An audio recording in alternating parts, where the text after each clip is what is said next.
Hello student, আশা করি তোমরা ভালো আছো। গোল্ডেন আই ইনস্টিটিউশন চ্যানেলে তোমাদের সবাইকে স্বাগত। আজ আমি তোমাদের 2026 সালের মাধ্যমিক পরীক্ষার জন্য জীবনবিজ্ঞানের চিত্রের সাজেশন দিয়েছি। আমার আজকের এই ভিডিওটা যদি ভালো লাগে তাহলে অবশ্যই লাইক শেয়ার করো, আর কোনো নতুন স্টুডেন্ট হলে চ্যানেলটাকে সাবস্ক্রাইব করো। তাহলে চলো পড়ানোতে যাওয়া যাক।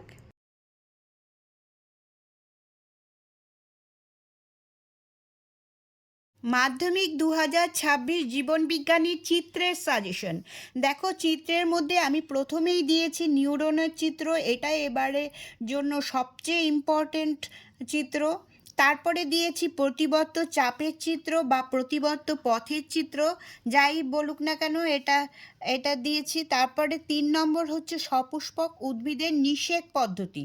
তার মধ্যেও কি কি করতে হবে, তোমাদের চিহ্নিতকরণ কি কি শিখবে তোমরা আমি লিখে দিয়েছি।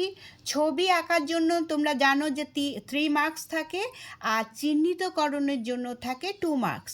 কেউ যদি শুধু ছবি এঁকে চলে আসো তাহলে কিন্তু 2 মার্কস তো পাবেই না চিহ্নিত করার। চিহ্নিত যদি না করো আর কি, চিহ্নিত করার 2 মার্কস তো পাবেই না কি, আর 3 মার্কসও পাবে কি না সেটা সম্পূর্ণ যে খাতা দেখবে তার উপরেও নির্ভর করবে। সেই জন্য তোমরা অবশ্যই ভালো করে চিহ্নিতকরণটা শিখবে। আর যারা ভালো মার্কস তুলতে চাও জীবনবিজ্ঞানে, তাদের জন্য তো এই চিত্রের 5 মার্কসটা খুবই ইম্পর্টেন্ট। সেই জন্য তোমরা 4-5 বার করে এই ছবিগুলো প্র্যাকটিস করবে। সাজেশনের প্রথম চিত্র হচ্ছে নিউরনের চিত্র।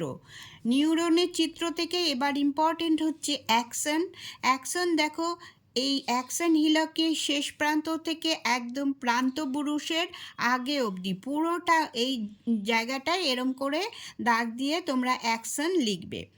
তারপরে হচ্ছে সোয়ান কোষ হচ্ছে এটা হচ্ছে সোয়ান কোষ। তারপরে হচ্ছে মায়োলিন সিথ, এটা হচ্ছে মায়োলিন সিথ, দেখো মায়োলিন সিথ।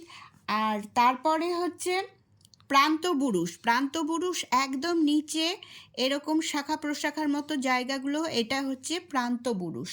তারপরে হচ্ছে নিউরেলিমা, এই আবরণটা হচ্ছে নিউরেলিমা। তারপরে হচ্ছে ডেনড্রন, দেখো এই শাখার যে মেইন জায়গাটা সেটা হচ্ছে ডেনড্রন। তারপরে হচ্ছে র্যানভিয়ারের পর্ব, এই দুটোর মাঝে যে গ্যাপটা সেটা হচ্ছে র্যানভিয়ারের পর্ব। তারপরে হচ্ছে নিউক্লিয়াস একদম উপরে দেহকোষের ঠিক মাঝামাঝি, এটা হচ্ছে নিউক্লিয়াস। তারপরে ডেনড্রাইটস হচ্ছে ডেনড্রনের থেকে যে শাখা প্রশাখার মতো বেরিয়েছে এগুলোকে বলে ডেনড্রাইট।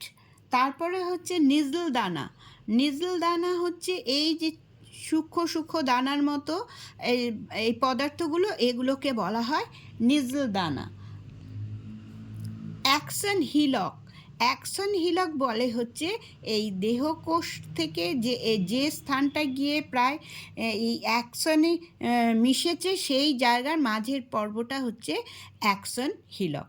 এবারের জন্য এ কটাই ইম্পর্টেন্ট।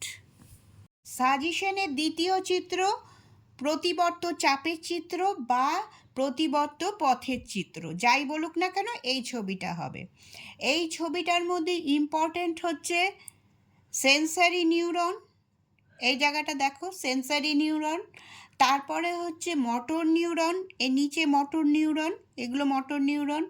তারপরে হচ্ছে ধূসর বস্তু, এই জায়গাটাই হবে ধূসর বস্তু, এটা হবে শ্বেত বস্তু। আর তারপরে হচ্ছে সাইন্যাপস, এই দেখো এই জায়গাটা হচ্ছে সাইন্যাপস। তারপরে হচ্ছে এরপরে পড়বে হচ্ছে নিউরোসিল, এটাও ভালো করে প্র্যাকটিস করবে এই ছবিটাও, নিউরোসিল এই জায়গাটায় মাঝখানে। তারপরে হচ্ছে রিসেপ্টার। এই কটা এই ছবিটার জন্য ইম্পর্টেন্ট।